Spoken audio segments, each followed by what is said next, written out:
Hello and welcome to Passports International and the first Passport special of 1988. In 1987 we had the World Touring Car Championship. That unfortunately is no more. But Group A certainly was very much to the fore in 1986, which led to it. This year we get ETC again, but we look at the last year of the ETC 1986 and one particular team. A team too that sadly is no longer with us. Volvo retired at the end of that season. But for 3 years, they were at the top of the tree. Rudi Eggenberger had run the team in 1985. And at the end of that year, Volvo had taken home to Sweden the European Championship, in the hands of the Italian Gianfranco Brancatelli and Thomas Lindström. For 1986, there was a big surprise. Eggenberger was unable to come to agreement with Volvo over a contract. In came the Belgian RAS team, with Britain's John Wickham drafted in at an early stage of the season to manage. The drivers changed too, and as Olofsson stayed with them, Thomas Lindström joined, and Ulf Granberg was there. But unfortunately, Brancatelli had gone, snapped up by Tom Walkinshaw, and in his place was Johnny Cecotto. Let's look at the drivers before then we look at the Volvo film on them. First, Thomas Lindström, the man responsible for the development of the Volvo in racing. He and his father had done all the early work and run the early cars in 1983. Some of it was shared too by Ulf Granberg, his fellow Swede, a hard charger and a man who thoroughly enjoyed his opportunity to dice wheel to wheel with the likes of Tom Walkinshaw, Jeff Allen, and of course other British drivers in the Rover team. Anders Olofsson had come from Formula 3. And as primarily a single-seater driver, he liked to set a car up an entirely different way perhaps to Lindström and Granberg, who were saloon car stars. This therefore suited him to pairing with Johnny Cecotto. And when trouble intervened between Cecotto and Lindström over how the car should be set up, that's the way the pairing went for the latter half of the season. It was certainly an exciting season, and Spa almost proved that a turbo car could win the race. A spectacular sight at any time, the 24-hour race is the blue ribbon as far as motor racing is concerned of saloon car racing in Europe. The night scenes and the crowds are very reminiscent of Le Mans, and the circuit in the Ardennes is absolutely packed for this event. Aside from the huge crowds that come to enjoy the nighttime scenes and the pit work, television-wise, it went all over the world, as it will in 1988. And Volvo, as we said, all but won the race. It was a tremendous display by the Volvo team. Silverstone, frankly, was a disappointment. Perhaps the only big thing here was that we had a chance to see it in-car camera, to prove that Britain can do what the Australians and the Continentals can do, and we don't have to be in Formula 1 to do it either. Here the Volvos went well, but a new challenge was on the scene, in the shape of the Ford, not with the Cosworth engine, but with the Mercer engine, as had been developed by Britain's Andy Rouse. It was a tremendous ending to a very competitive season indeed. Volvo's last season in the European Touring Car Championship. And everyone wonders one day, will they come back? Because racing like this was really exciting, with the angular Volvos fighting it out with the Fords and the Rovers over the circuit of Europe. For 1988, however, we may be without Volvo, but some of the drivers who were there at that time, the names that we shall be seeing now, Johnny Cecotto, Anders Olofsson, Thomas Lindström and Ulf Granberg, could very well be taking part in the 88 season. And when you're watching this film, we shall be preparing the first of the 88 European Touring Car Championship races for Screen Sport viewers and for viewers across the world. This then was Volvo's look at how 1986 went, however, from the driver's point of view. And we see some unique shots at what Swedish racing drivers do when they're not driving Volvos.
wanted to win. Coming in first, that's what really counts. A third place is the same as losing to me. Driving a train gives you plenty of time to think a whole lot of things over. Look back over the situation and think about what happened. I often do that, wonder why this and that happened. You sort of analyze the race several times, what went wrong. When I get home, I might phone Belgium, talk to the team and ask them to check a particular thing. I mean, after a race, you can't always remember to tell them about that strange noise or something else about the car.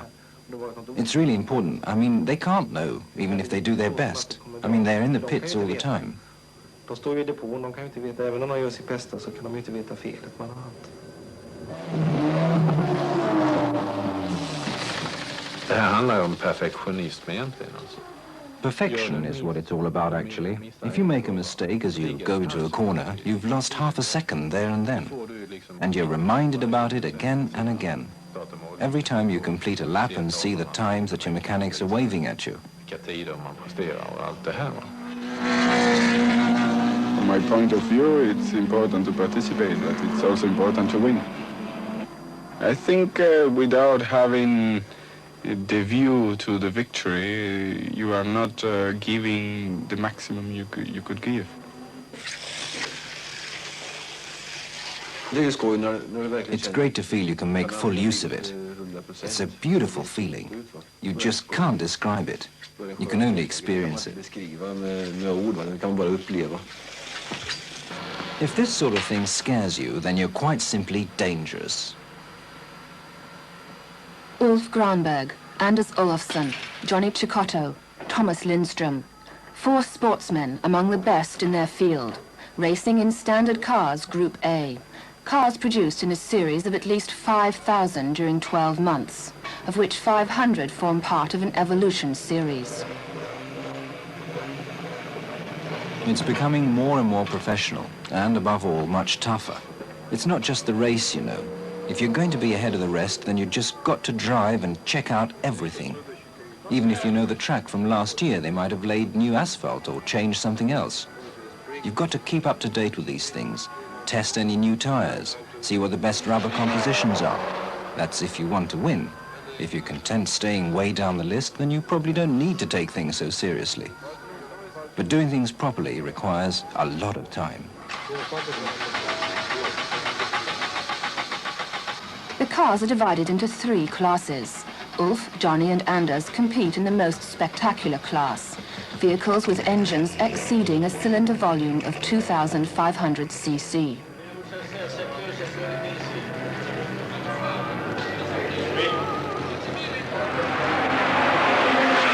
Man vet gränsen då, till exempel då, i svängarna. You know your limits at the corners, but then if you're out for just that little more, then you'll have a disaster on your hands. You just can't play your way around the corners. When the car's going flat out, that's when you've no damn margin at all. So if you make a mistake, you've had it. Practically there and then. There's nothing like taking it to the limit. Then you're left with absolutely no margin for error. It's better to have the car slightly understeered. Then you can throttle ever so slightly, use the engine, then sit back and feel the response. Almost 1,000. I enjoy it very much. It's also a very professional job, which I like doing 100%. Not only driving, but also working with the mechanics, doing all I can to improve the car.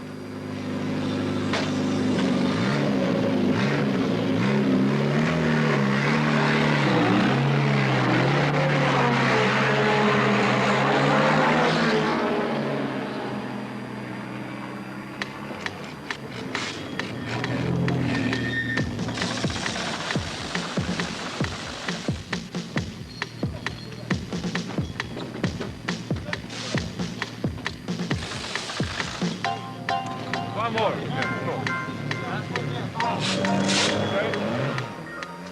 20 seconds. 120 litres of petrol are pumped in. 4 tyres are changed. A new driver takes over. All in 20 seconds.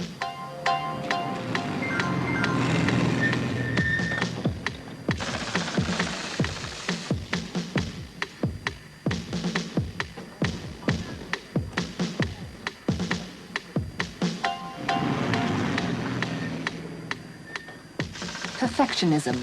That's what this is all about. 20 seconds. They can't afford more.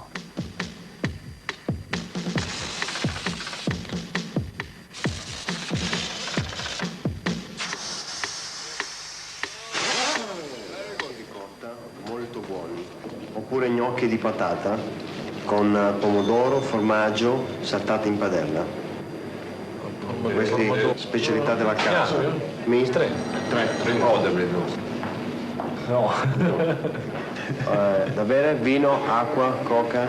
Acqua. Acqua minerale, ok. Bene, grazie. Precis, han flyttar varje tur. Men din fisk, den missar du. Men det är inte fisk, för då orkar du ingenting imorgon. Hungriga vargar jagar bäst egentligen, eller törstiga. Ja, det är riktigt. Faktiskt.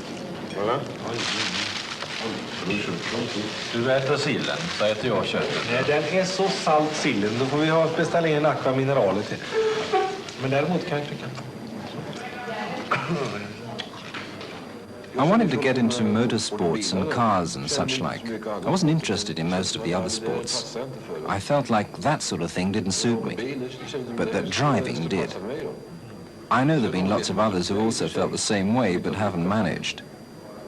Racing standard cars is heavier than, for example, formula racing. This is how things are generally planned. You make one long pit stop, change wheels and the driver, refuel, then there's a shorter stop at the end, a quick one for refueling, 20 or 30 litres.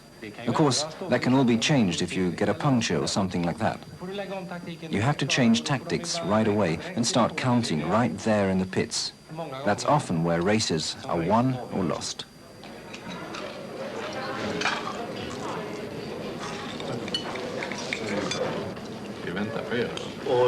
Racing is a male-dominated sport. There's barely a handful of women drivers in the business. The wives are noticeably absent. You don't exactly get them to polish your helmet and hang up your jacket. If you want to play games, you'll have to do it yourself. That's what she says. We've divided things up very nicely here. He looks after the garage and I take care of the house. No, seriously, he does help quite a bit when he's home. I think he sees more of his child than those working 9 to 5. I got scared once in Värmland. Ulf was driving a superstar Camaro in a hill climbing event and smashed into a tree. I thought he was going to die. It was terrible. That's the only time I've really been terrified. I suffered from shock for over an hour. I was in such a state they were going to drive me to a local hospital, but I asked them to take me home instead. That's the only time I've really been scared. It's a matter of respect more than of fear. Going about imagining they'd smash themselves up at any time would drive anyone mad. Cominciato a prendere fuoco. Ho visto perché non ho potuto entrare. Ho visto. Prima dei pit, non ho potuto entrare perché non avevo freni, non vedevo un cazzo. Ho visto, adesso salta contro qualcosa. No, fermarla la macchina, va? Ma non c'aveva freno, potevo mica, Angelo. Ha bruciato?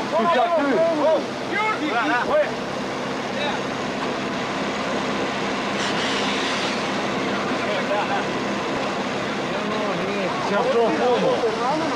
Non c'aveva freno, non c'era più niente. Quindi hanno preso The car had burst into flames within seconds. Margins are small in this sport. Life hangs on a very fine thread. I had to put a gear in and no slow down, no brakes, nothing. Just fire everywhere. It's a matter of respect more than of fear. You have put it The worst time, as far as nerves are concerned, are the final 20 minutes before you line up at the start grid. That's if you're actually going to start. And I've started in every race this season.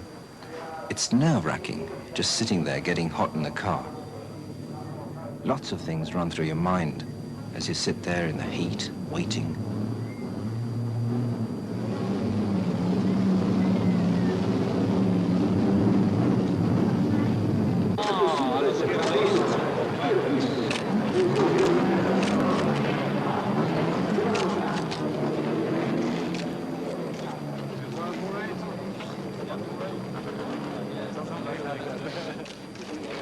Yeah, have a good run. Huh?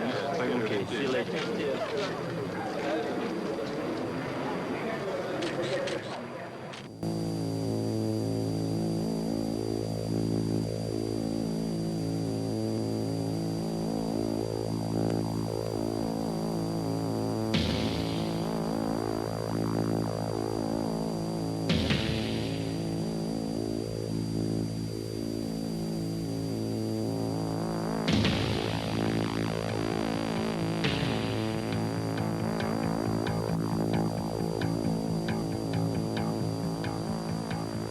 "47 meters are covered every second.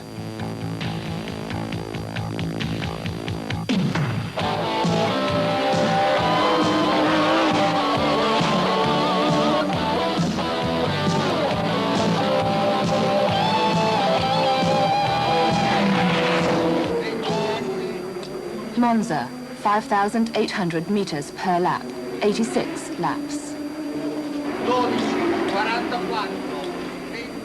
Time can be seen as something absolute, covering all events, or being a consequence of such events. The theory of relativity says there's no universally common time. The eye of Argus watches over every meter and every second.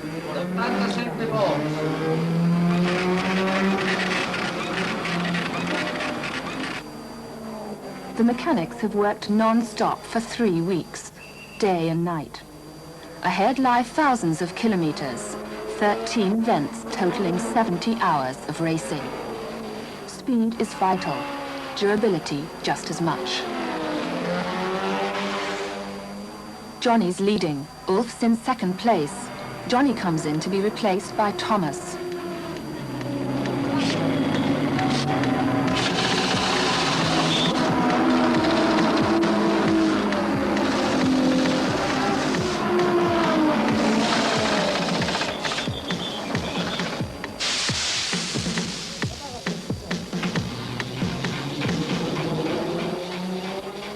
Then something happens that just mustn't happen. The battery's flat. The spare one as well. Thomas can only sit and wait. As a driver, you get really disappointed when the car doesn't start. I mean, it should all function perfectly. It's a real letdown seeing the seconds ticking away and any chance of a win or even a decent position disappearing just like that. You also get upset about the team, because at Monza we'd been at it for a fortnight and everything had been going well.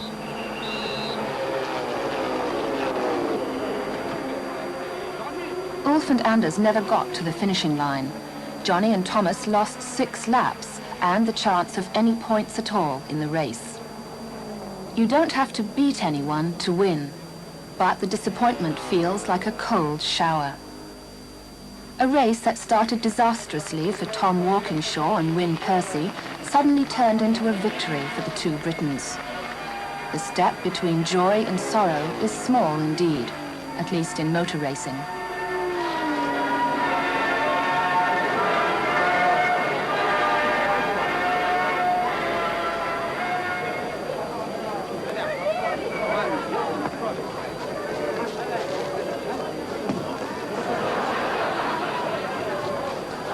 I felt that it was about time we won here, to improve morale so they don't all get fed up and give up. It's a matter of being strong when things go against you, as they do sometimes. You've got to stand it and be obstinate and your luck will turn. It's just a matter of time. One loses count of how many times the car's been stripped down, reassembled and parts screwed on here and there. The team behind the drivers has proved its efficiency. The drivers have shown their class. And Georgette looks after all of them.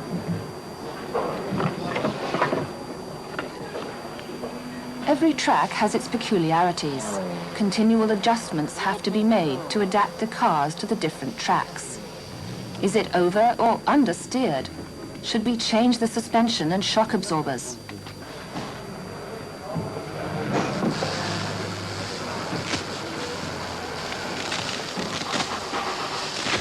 I want to try harder springs at the front. Handsprings, like I had yesterday. What is the car doing? Yeah, it's rolling too much. Rolling too much? Yes. Especially out of the corner. It goes like that. The suspension and shock absorbers are vital for road holding, particularly through the corners.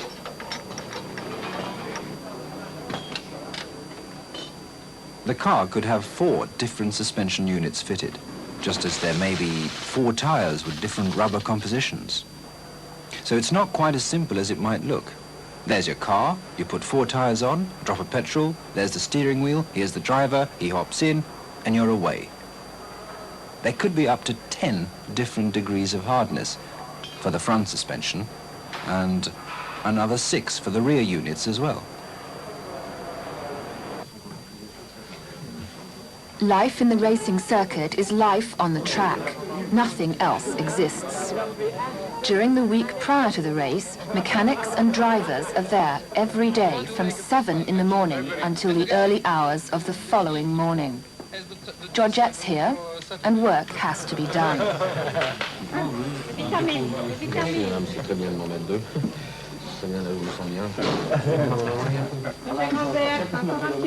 No, it's enough.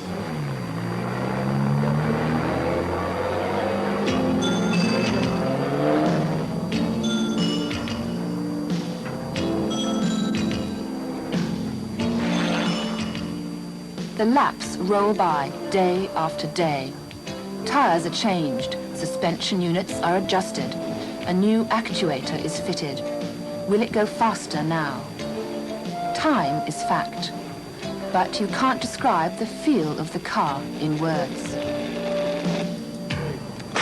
Björn! Björn! Tydligen ska vi fortsätta med vår maskin nu, va? Will you manage to prepare a box giving 1 and 4, 1 and 45? As we're going to have to change this engine anyway by tomorrow, we have an hour to warm up. They won't have time now.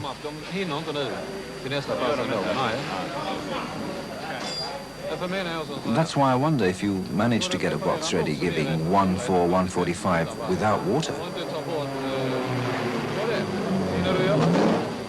Kan du göra det med vår? Vi får nästan ha teamchefens okej på det, va? Men preparera honom för det så ställer jag upp på det. The cars are built up and adjusted according to the strict regulations set by the International Automobile Sports Federation, FISA. The engines develop 350 horsepower. In their original version, they produce a modest 150 horsepower. But the limits have by no means been reached, so testing and research is continuously being carried out. This includes the development of a large turbo. Turbo pressure in a racing car is up to 1.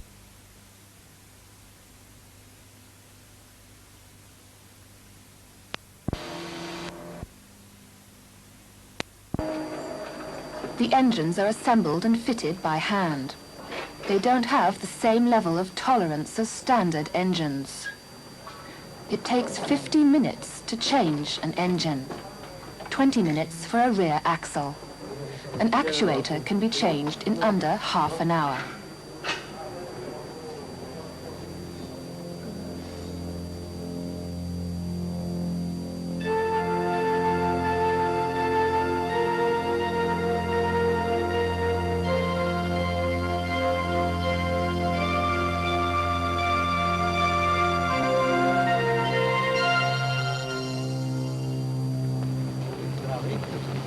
Huvudleden.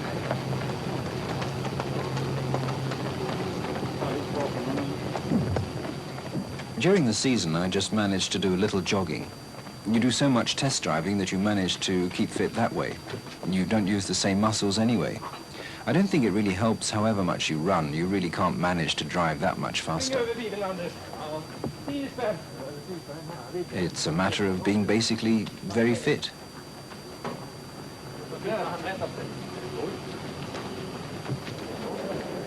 I think you've got to be born with a talent. You can learn to drive up to a certain extent, but you can't manage those final tenths of a second really fast without it being inborn. And that's for sure.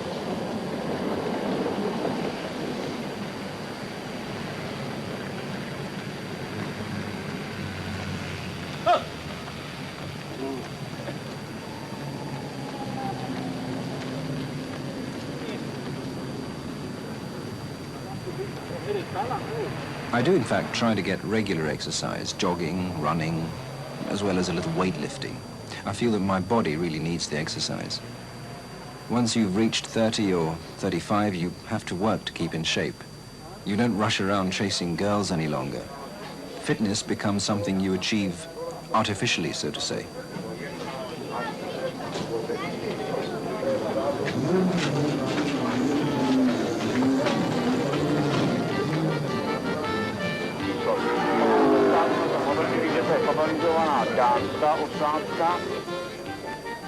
Much to the delight of the crowd, the men in their protective gear rev up the engines of their metal-clad chariots. The gladiators begin.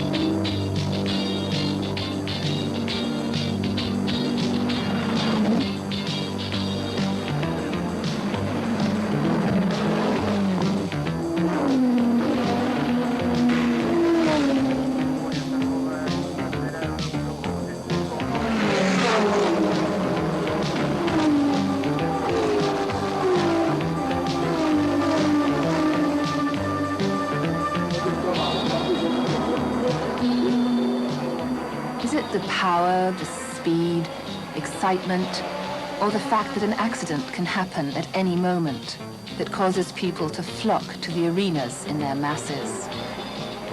Is it the outer glamour, or the smell of high-octane fuel that tickles the senses? It might be the massive power lurking behind the painful roar of the engines. Or perhaps it's the thrill of the gladiators' games, the dangerous antics of the trapeze artist, and the promise of a fight with lives at stake.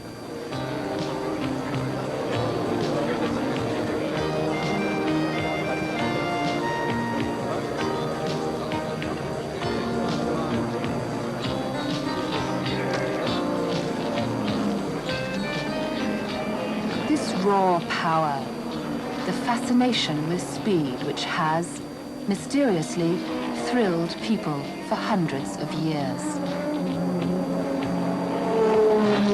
It's important to find the right line into the corner in order to come out of it properly. Anders is leading ahead of Thomas, lap after lap, the materials taking a lot of beating. For 3.5 hours, the engines are revving at the limit of what they can take.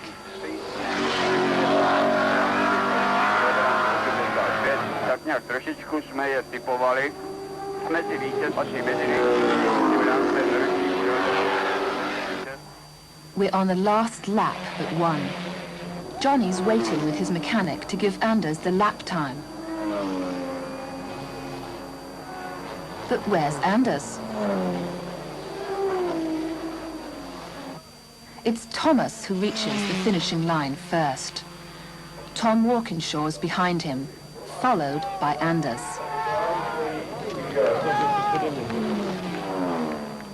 That's racing in a nutshell.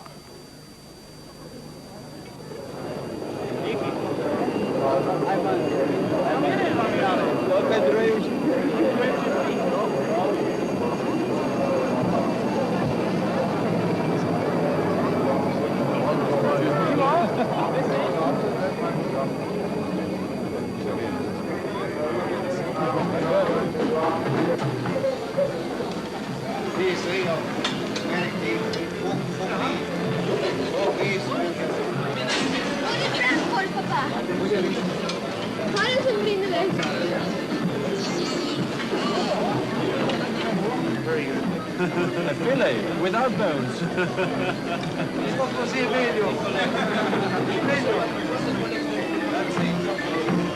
There's not much of that glamour left after 2 weeks of non-stop work and the release of tension that comes after a race.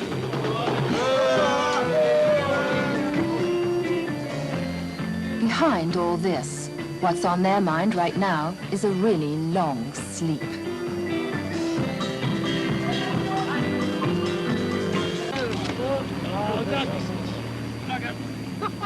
Next day, it's the press's turn to take a spin and experience what it's like to rush forward at 260 kilometers an hour.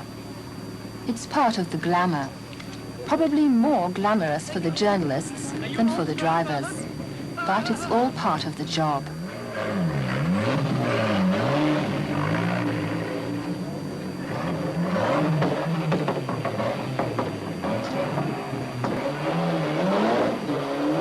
Excellent.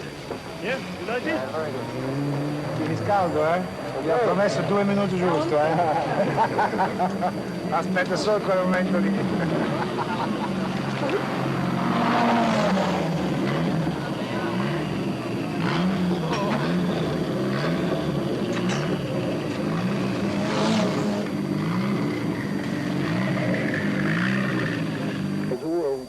There are probably warmer places to visit than Anderstorp, Sweden in May.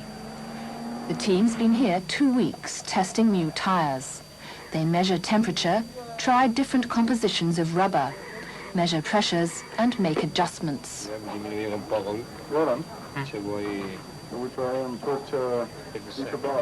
The tire is a component of the car which is very, very important, which makes a lot of difference in the lap time and during the race also.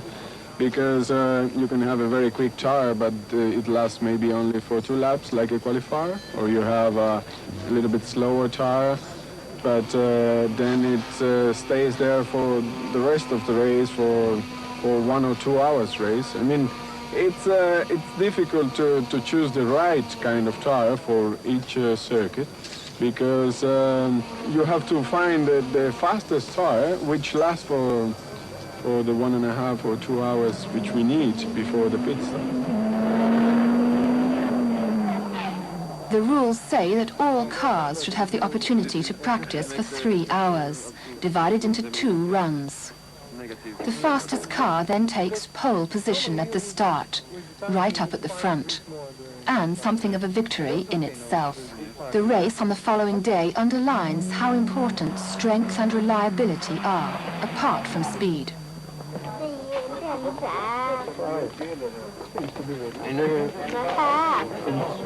Och kommer ni där som jag visade dig där. Okay, ready? It's all very well jumping into the car and zooming off to break the lap record. However, it's vital the car is precisely adjusted in relation to conditions on the different tracks. This applies to the engine, suspension, brakes, as well as road holding. During practice, so-called qualifying tires are used.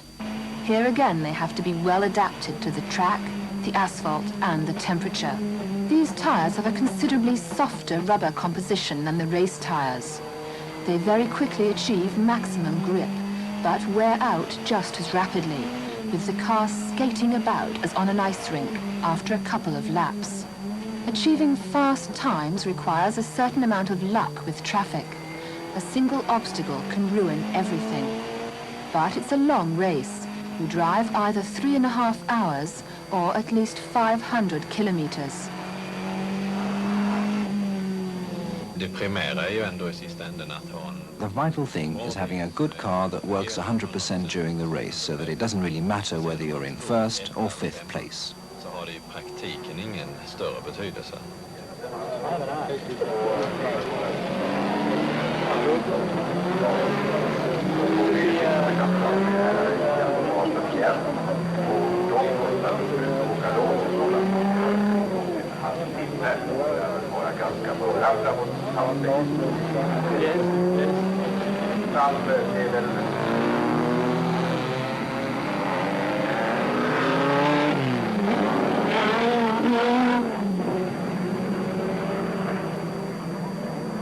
The cars follow a so-called pace car for the first lap to warm up the tires so they produce maximum grip. Once they're on the straight stretch before the starting line, the car in pole position takes over. They're off, into third gear, then fourth at the corner. The pressure's building up behind. If an accident happens anywhere, it'll happen right here. Being in front is a clear advantage, But your opponents are keenly ready to find that space and edge you out. Into third out of the corner, fourth, then fifth, and on to the next corner.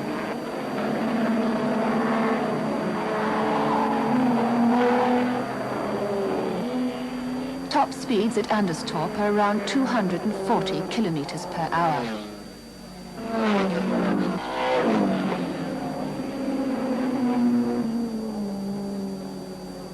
The cars have to make at least one pit stop during the race.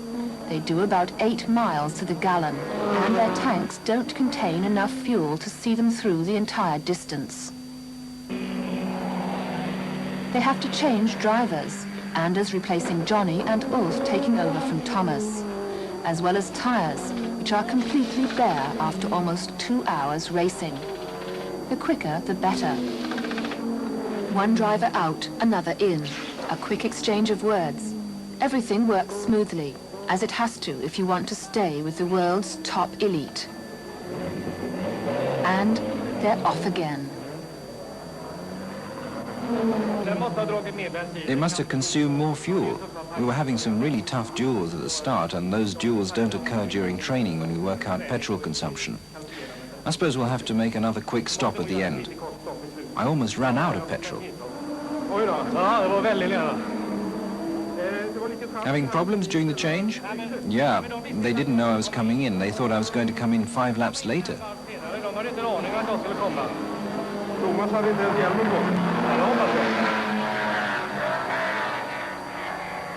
With an average of 136 kilometers an hour, Anderstorp is regarded as a slow circuit.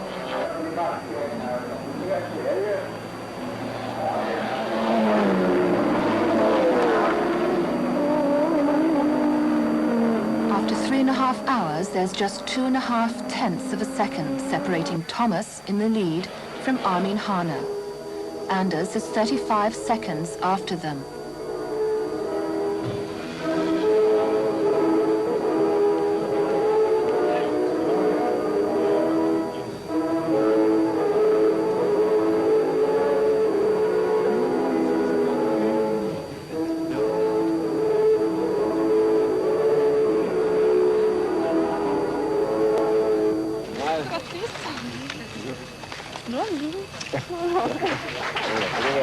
I'm very happy myself, and I'm very happy from Ulf and the team. I race, which have made a fantastic work during the winter, the preparation, and this week we have a hard, tough testing, and we could win and give them something for all the hard work. I'm very happy for the team. It's funny how everybody seems to have a problem when they are in first, second, and third place. Especially when you're third, you have a big problem. Because I'm from Sweden, I was thinking about there's a difference. If you're winning, you're up in the stars. If I don't win, I can hang myself outside.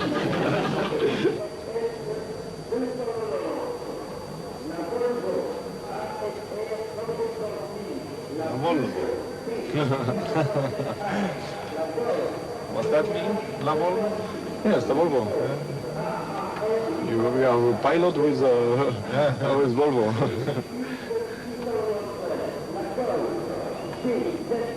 Sometimes I wonder why I didn't take up golf instead. After the message, you are relaxed? More relaxed. But then, once the flag's been raised, it's just as if horns suddenly sprout under your helmet, and you're off, with no time to think about anything else. Very nice welcome to everybody. You know the rule.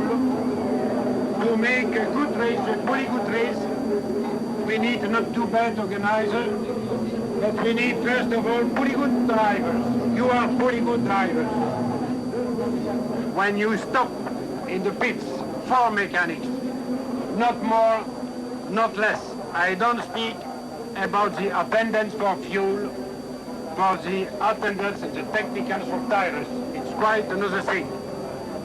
But mechanics for all. The drivers in... The 24-hour race at Spa-Francorchamps in Belgium.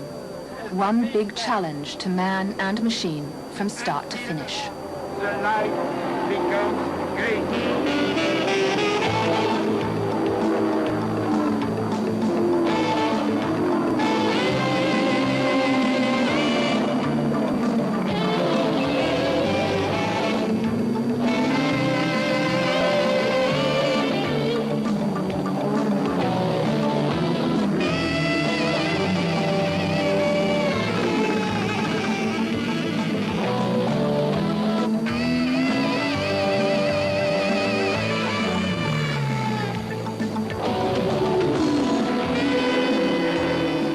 go flat out right from the start, with speeds averaging about 150 kilometers per hour and reaching 270 in parts.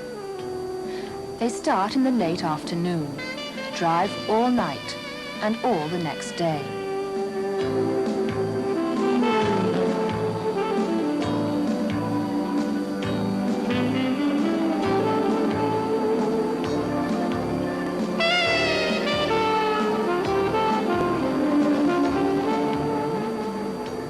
All they're planning to change are 2 sets of brake pads per car.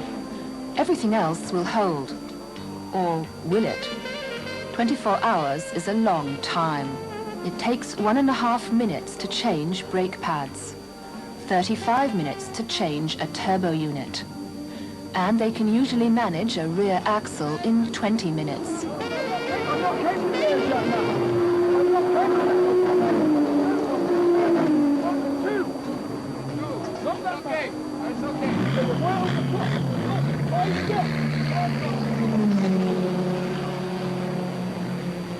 Not count the air jack man any time at all. Never the air jack man at all. You have 5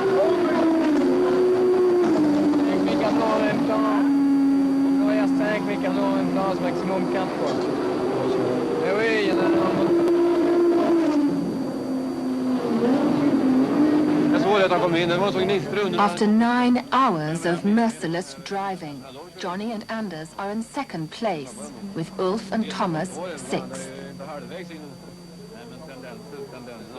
Right now, these cars are the fastest in the field.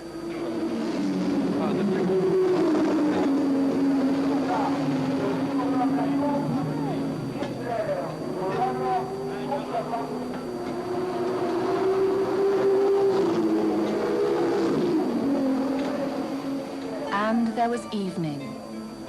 And there was morning, the 2nd day.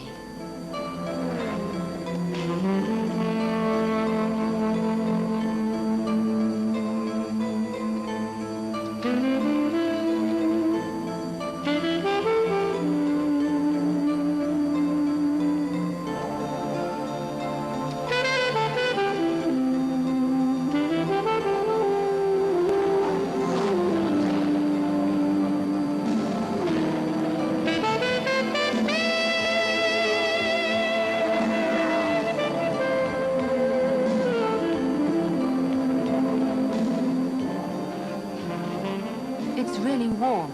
The temperature in the cars is a stifling 60 degrees centigrade, but it feels even warmer. We sweat a great deal. One loses something like 2, 3 or 4 kilos depending on what the weather's like. So we have to drink a lot during this time.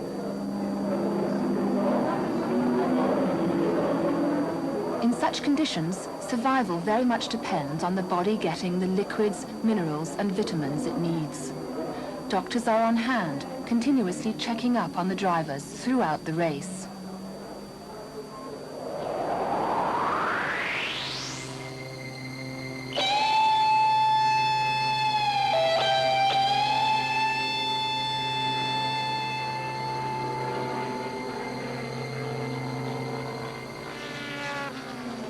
People get tired.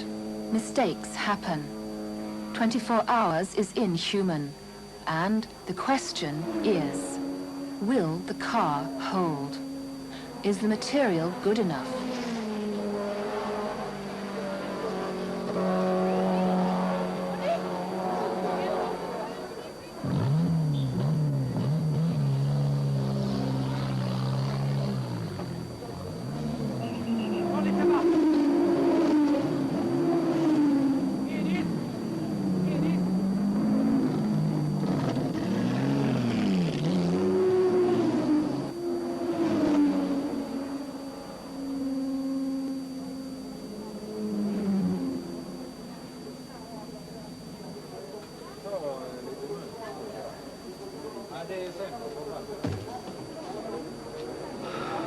Jag kan inte fatta att han inte var så igenom. Ja, han fick ju hämta han varje gång och jag har fått hämta han ligger han där inne. You must always have somebody. I have said to him, and I have called him to be ready. And you have come in.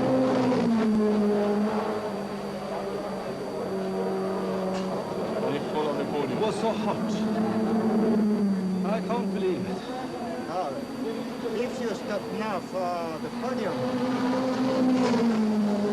and still.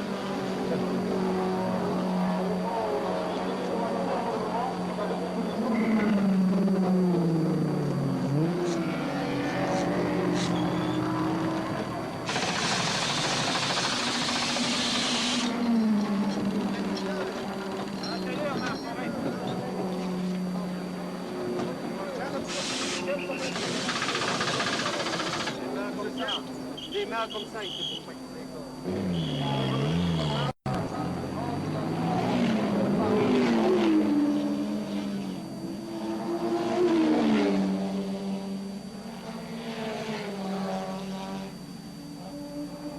After 23 hours with a second place well in sight, the crankshaft goes, ripping into the block and flooding the cockpit in a deluge of petrol and oil. Und Feuer, alle Ölpumpen Motor Auspuffrohr, Feuer über alles från de Auto. Dann war Feuer vorbei, försökte in die Busstopp zu gehen. Der Motor läuft nicht mehr. Und dann alle Öl kommt auf die Hinterreifen. Ein Loch gedreht und wieder Feuer, försökte anlassen, wieder Feuer.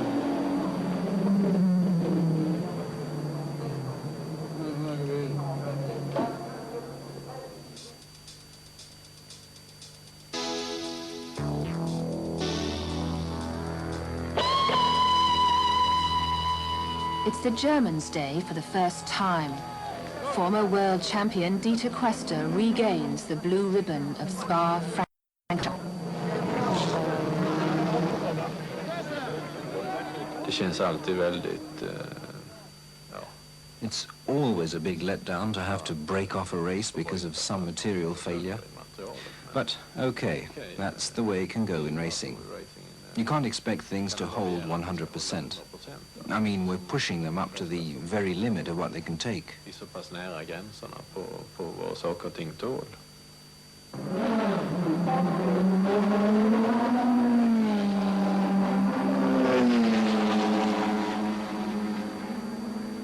Even if winning isn't the most important thing, it is what we all aim for. That's why it becomes number one. It's what gives you satisfaction. And it's the reward for all your sacrifices, all the tears and the sweat you've spilled to win. But it has to be done straight and without any funny tricks.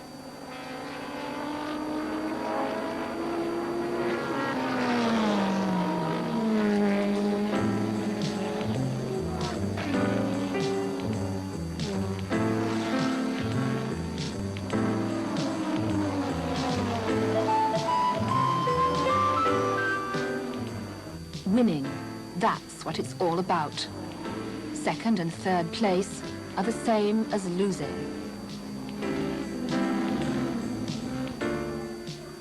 I'm not afraid, I enjoy it. I always aim for victory.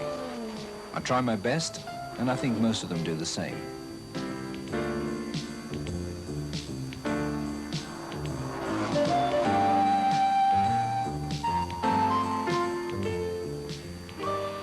Winning, that's what counts. The winners are remembered, their autographs are prized. They get the headlines, the lucrative contracts. That's what it's all about.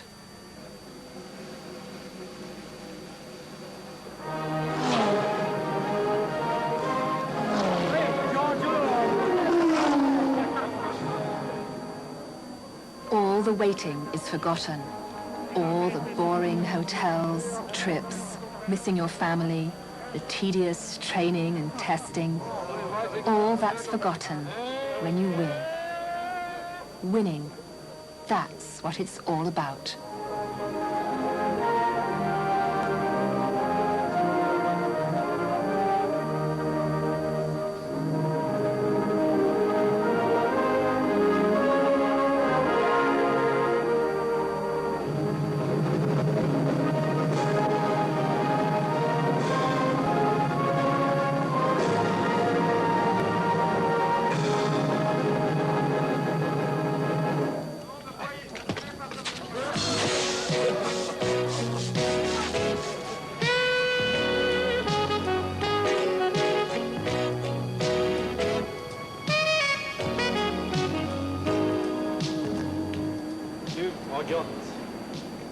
Wow, what a treat.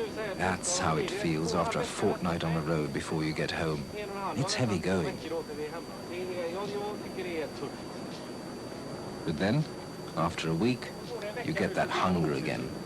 After another week, it's positively painful. You can never get enough of it.